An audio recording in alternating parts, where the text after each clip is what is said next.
Hi, good morning my dear friends. So ito na yung update ng ating tanim ano. Sad to say, yung aking itinanim or ipinunlang lettuce at saka Taiwan pichay ay nalusaw dahil sa sobrang ulan. Pero itong ating dynamite na sili, ito na sila ngayon. So hindi ko pa naitanim no. Ito na lang yung natitira nating tumubo. Yung mga Taiwan pichay at saka lettuce ay hindi talaga, wala ni isa yung tumubo. Sobrang nasad tayo pero hindi mag-aalala dahil meron pa tayong mga buto na iniwan or yung sobra sa ating naipunla. So meron pa dahil marami naman yun. So ito yon. Ito yung mga kinikip natin. So ito yung sobra na mga buto ng lettuce at saka yung ng pichay. So for today, dahil kaka-share ko lang sa aking live na magpo-focus na tayo sa pagtatanim sapagkat gusto ko talagang magtanim. Yes, so focus muna tayo sa ating pag-gardening. Pasensya na sa ingay ng baka. So medyo nalungkot tayo ano dahil hindi talaga sila tumubo. Pero dahil kasasabi ko lang kanina na magtatanim na talaga. Medyo maingay yung baka. Kasi yung baka nandito lang. Oh. Ay, yung baka nandyan lang sa tabi-tabi. Saan yung baka? Wala. Ayun yung baka. Ay, hindi masyado makita. Ayun, oh, ayun. Ayun. Ayun. Saan yun? So, wala. So, marami pa tayong gagawin. Gusto kong mag-focus sa pagtatanim sapagkat dalawa yung ating makukuha. Either marami sa inyo yung ganahan na magtanim at marami din akong may harvest kapag mayroon akong tanim. Kaya't magtatanim na tayo. So, focus muna yung ating content about pagtatanim. May mga pagkakataon na siguro pa konti-konti na lang yung pagbabahagi ko ng aking buhay. So about pagtatanim na talaga yung ating focus dahil dati talaga yung aking channel is about pagtatanim. So nung lumipat kami dito kay Mama S sa bahay niya, so 'di ba sinuwap ko yung aking pangalan pa from Bing Gardening to Simply Bing. So kasi akala ko na magtuloy-tuloy yung aking homemaking vlogs pero parang kaunti lang yung kaya kong may bahagi sa inyo compared sa pagtatanim dahil ang hili ko talaga magtanim. Iwan ko ba, basta happy ako sa pagtatanim kaya focus muna tayo at sana hindi kayo mababagot no, sa palagi kong pag-share ng salitang pag-gardening. Kaya simulan na natin yung ating pagtatanim. Ang ating dynamite na sili ay tubong-tubo na sila at kailangan na talaga ito ma-i-transplant. Pasensya na kayo sa laki ng aking braso. Yeah. So, let's do it with your friends so that we can share with you. So that I can share with you sa ating pagtatanim ng dynamite. So, ang bidyong ito ay tungkol sa ating pagtatanim ng dynamite at saka paglilinis ng ating kapaligiran dito sa Munting Garden. At, aray, meron din akong i-share sa inyo. Ay, hindi pa i-share yun. Balak kong itong baguhin. Marami pa tayong plano dito. Kaya, ito tayong mababago sa panunood ng aking mga vlogs. Dahil, marami dito tayong mga plano. Yes. Na sana ay mapaganda itong munting area ng ating pagtataniman.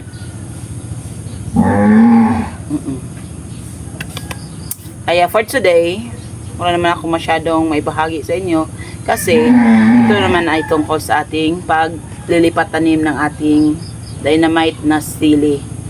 So magtatanim ako doon, tapos meron sa mga pots para kapag hindi mabubuhay doon sa ating raised bed, ay meron naman sa pots. Okay. Pero bago ang lahat ay magwawalis muna tayo dahil kitang-kita nyo naman dito sa ibabaw. Ayan, oh. Diba? Ang dami ng damo na nakalagay sa net. So, maglilinis muna tayo or wawalisan muna natin bago natin itanim yung ating dynamite na sili. Excited na kung tumubo sila. Ganda ng kanilang pagkatubo, no? Ang ganda ng dahon. Yeah. At sana ay mamungas talaga sila, no? Kaya magwalis muna tayo, ha? Ayan, inilipat natin yung net dito. So, dito lahat yung ating mga ornamental plants. Dahil bala ko ditong ilagay or itanim yung mga lettuce. So, dito, bali, small garden, tapos ornamental garden, tapos garden. So, ganun yung mangyayari. At sana ay pasado ito kay Mama S. So, ito yung sinasabi ko sa inyo na balak nating baguhin. At sana nga ay pasado. So, maglilipat muna tayo ng mga ornamental plants para hindi sila masira sa sikat ng araw. Kasi, iniba na natin yung ating net. So, bali, iba na yung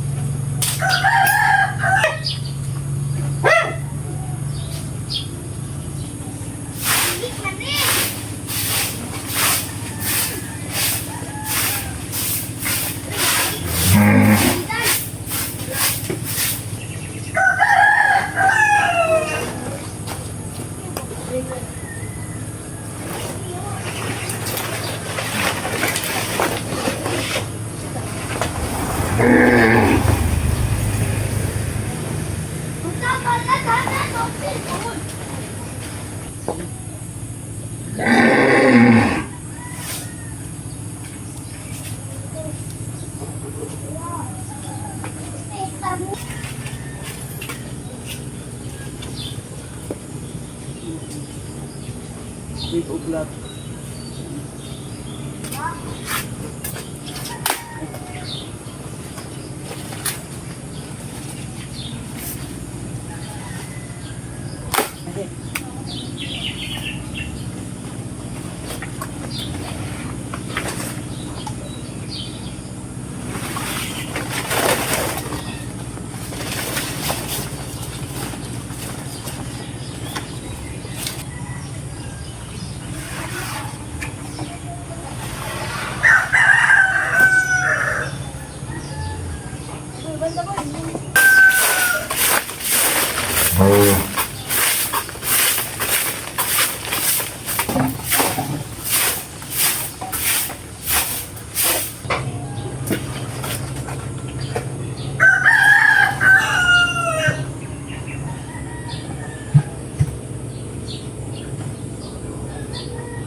O, diba?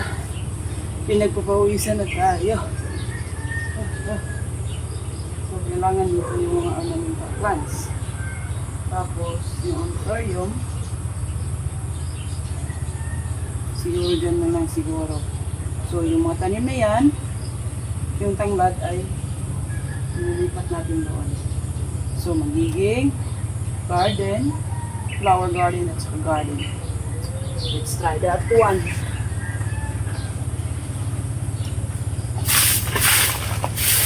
Ay, hindi talaga ito madali ano. Kasi, kala ko ba magtatanim ng kaya. Pasabak tayo dito.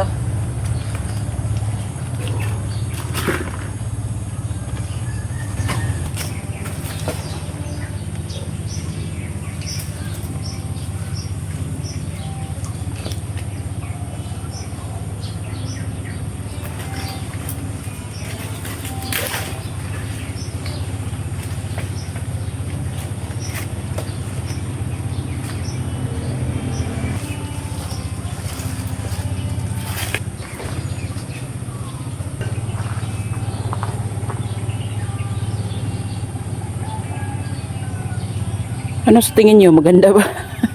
Parang nagkakagulo-gulo. So ayan, may nakikita na ba kayong potential sa magiging small garden natin? Nagkagulo-gulo. Ano sa tingin nyo, my dear friends? So yung mga gulong na yan, balak kong i-transfer dito. So dapat dito yung mga anthurium yata, no? Dito, no? Yung mga anthurium. Yan, no? Kasi medyo masikip. Medyo masikip para sa garden. Maliit naman yan. Okay lang yan. So hanggang dyan lang yung munting garden natin. Okay, kahit pa paano ay siguro may mga ani na tayo. So tatapusin ko muna ito, my dear friends, kasi medyo gutom na. Wala pa tayong agahan. So nagkakapi lamang tayo. So kailangan natin itong tapusin. Ang flower, yung orchid, ito naman siguro. Yung kalabo dito na rin yun. So, para may tao naman dito. O may kaunting tanim na makikita. So dito, balak kong ilagay yung mga tutubo na lettuce. Dito yun, makahilera.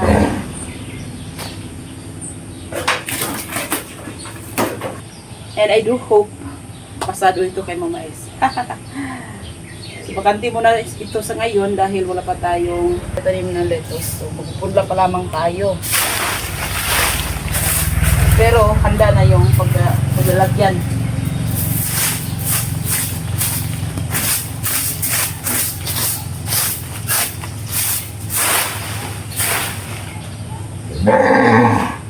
Parang pangit kung ilalagay dyan ang mga gulong. So, bale, yung mga tanim na lang ay nakapats at nakapatong dyan. So wala nang nakalagay sa ibaba, or hindi na natin ilalagay yung gulong para hindi masyadong crowded. Baka sa susunod na araw may maisipan naman tayo na ibang design o ibang forma. So hayaan na lang natin yung gulong dyan. So, titingnan natin kung lalago ba dyan. Kasi medyo malilim na. So, hindi na masyadong maaarawan yung ating alugbati. So, titingnan natin kung ano yung magiging mangyayari sa kanya. Baka payatot yan. So, kapag ganyan, kailangan nating baguhin yung ating desisyon tungkol sa mga gulong na yan. So, by now, ito muna yung ating update sa ating ginawa. Ang balak lang naman natin ngayon ay magtatanim or maglipat tanim sa ating dynamite. Ay nako talaga, yung ideya natin paiba-iba. Tingnan nyo yung pawis natin. So nakapag-ensayo na tayo, no? So sinong relate dyan? Napabago-bago yung isip, diba? Ang sabi ko sa inyo na magtatanim lamang tayo or maglipat tanim sa ating tumubo na mga dynamite. Anong nangyari? Idiba natin yung mga pormahan ng ating mga bulaklak. At sana ay talagang pasado ito kay Mama S. Baka ma-shock lamang siya ngayon. Kasi ngayon, mula si Mama S dahil may churches fellowship sa aming simbahan, pero hindi ako sumama kasi hindi pa pasado yung aking kasi sa mga workers lamang yun eh.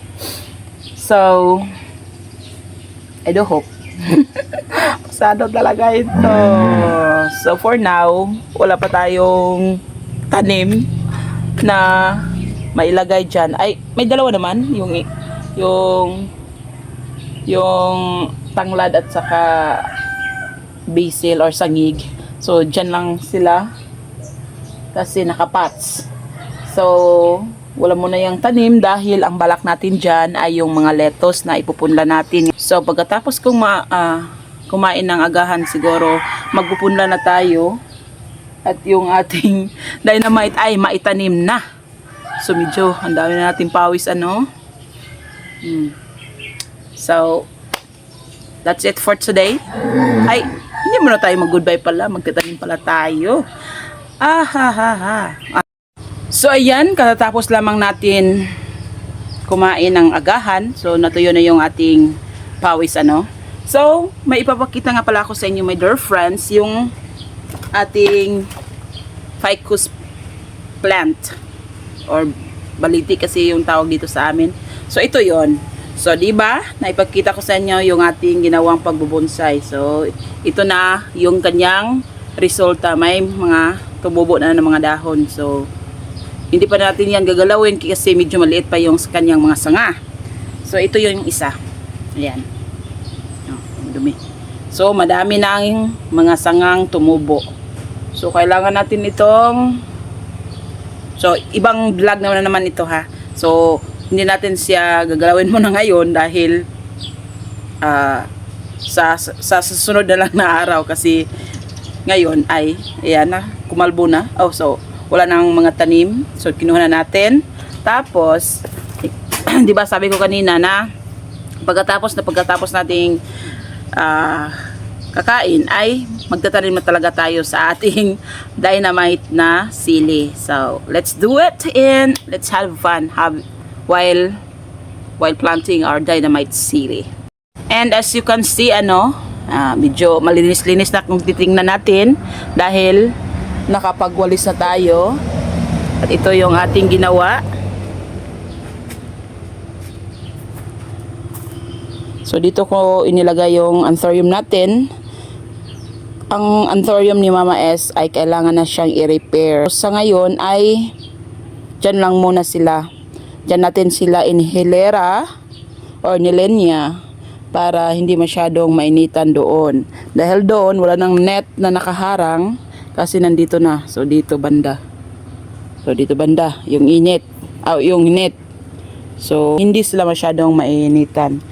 Oy. Minglay? Oh. Si Minglay. So si Minglay pala ay nanganak na. Tatlong pusa yung kanyang anak. Kasing kulay ni Minglay. So hindi ko pala sa inyo na ipakita yung panganak ni Minglay. So nakalagtaan ko nang ibahagi sa inyo yon. At ito yung ayan So itutur muna kayo ng kaunti. Ayan yung mga malalaki nating tanim na mga wave of love. So dyan ko inihilera or nilenya para magiging harang siya. Prince of Orange. Ayan. Dahil maininitan na yan dyan banda, so dyan na ilalagay yung ating plano ng mga lettuce at saka Taiwan pichay. At mayroon tayong kalabo. So yung kalabo nakakatulong para pangalis sa mga insekto.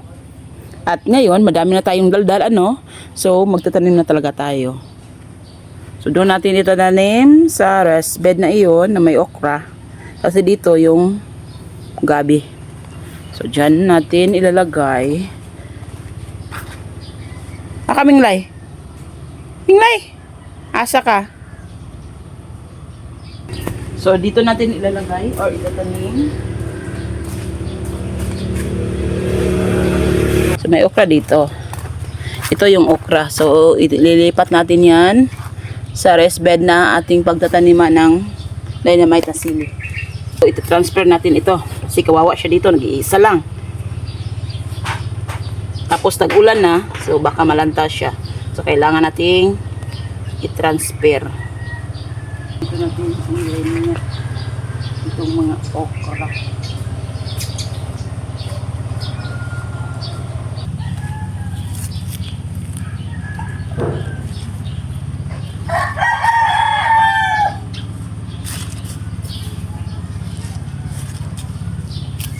Para magkalinya lahat ng okra. Ilipat din natin ito dito.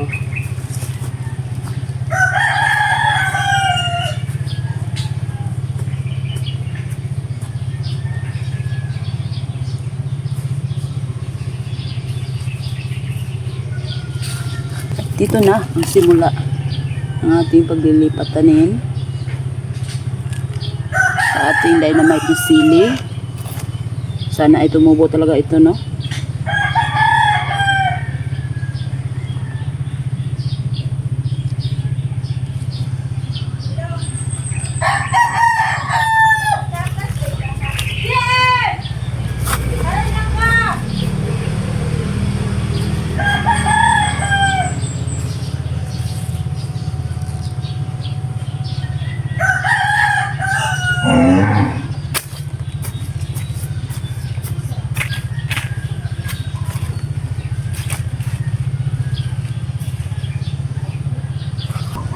Dito, sa isang rest bed ay tinaniman ng gabi or taro ng aking mother-in-law at saka yung mga malalanta na mga kitchen scraps ay dito ko rin inilagay para lalong tumaba yung ating mga tanim. So, ayan. Kaunti lang yan, no? Ayan. Yung alugbati. So, maghahanap tayo ng maraming gulong. Ay! Ito na nga. Ito nang sinasabi ko. Pababago ng isip. My dear friends. 'Di ba? Sabi ko pabago-bago yung isip natin. So ito na, 'di ba? Sabi kanina lang sinabi ko na hindi natin nalagyan ng gulong diyan. Pero iniisip ko na parang hindi siya gulong pero kawayan siya na naka-circle. So maghakot or kukuha muna tayo ng mga kawayan para may mailagay tayo dyan. So for now, itong mga alugbati natin na binunot doon ay itanim natin dito sa mga pots. Kasi ililipat natin ito kapag mayroon na tayong mga nailagay dyan. Basta meron akong balak dyan. So sa pots muna ito na maliliit. Tapos may isang pots dito na walang tanim. So dito natin itatanim na dynamite.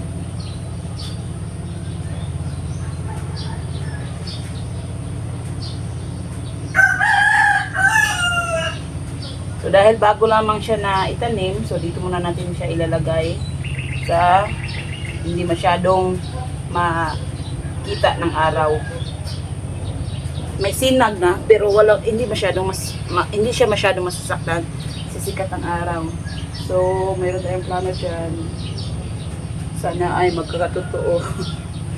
At itong mga buka muna tayo ng mga abagtamnan nito para mailipat natin kapag meron na tayong ginawang circle dyan. Sa isa lang para lalong tumaba. Tapos dito na natin lalagay. So habang naghihintay tayo na mas mabuhay siya sa ganyan, so kuha naman tayo ng lupa. Atin na lupa. So dito muna natin sila itatanim.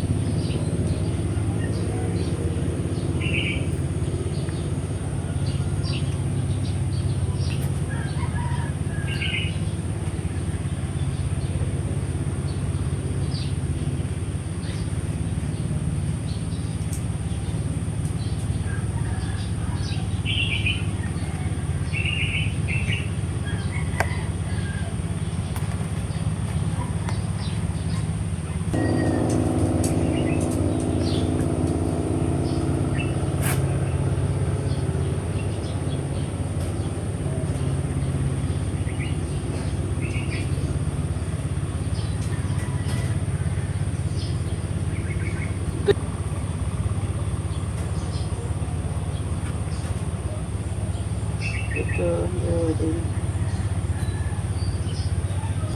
katago sila na. Ang bilis nating pinapawisan So dito muna magtatapos yung ating vlog kung saan ay sana nagustuhan niyo yung ating pagkakalat. Yes. Yung pabago-bago yung ating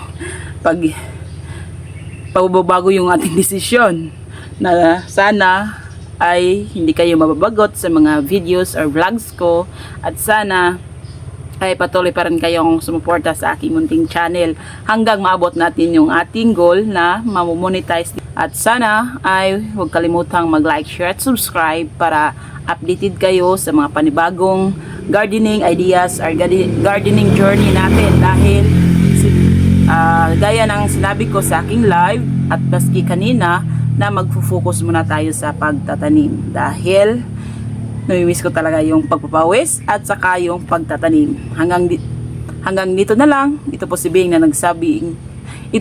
na nagsabing ugaliing magtanim at kumain ng gulay para humabang buhay. Namiss ko yun. Thank you po. Bye. May napapansin tayo, no? So, nasisikatan siya ng araw kapag alas 2 to alas 3 ng hapon. So, yung anthurium natin, kailangan nating ilagay siguro doon sa may gulong na mayroong alugbati. So, kailangan nating baguhin yung ating forma sa ating tanim or sa ating bulaklak na mga anthurium kasi naarawan or nainitan sila kapag alas 2. So, ganyan ka kaliwalas yung ating area. Ang ito ay na palisan, ano? So, medyo malinis na. Pero hindi ko pa nakuha yung pods, ano? Yan. So, kailangan pang, marami pang dapat gawin para lalong mas mapaganda yung ating balak na munting garden dyan, no? Kaya antabayanan nyo yung mga pagbabago, yung mga ilalagay natin dyan. So, yan lang muna. And bye for now.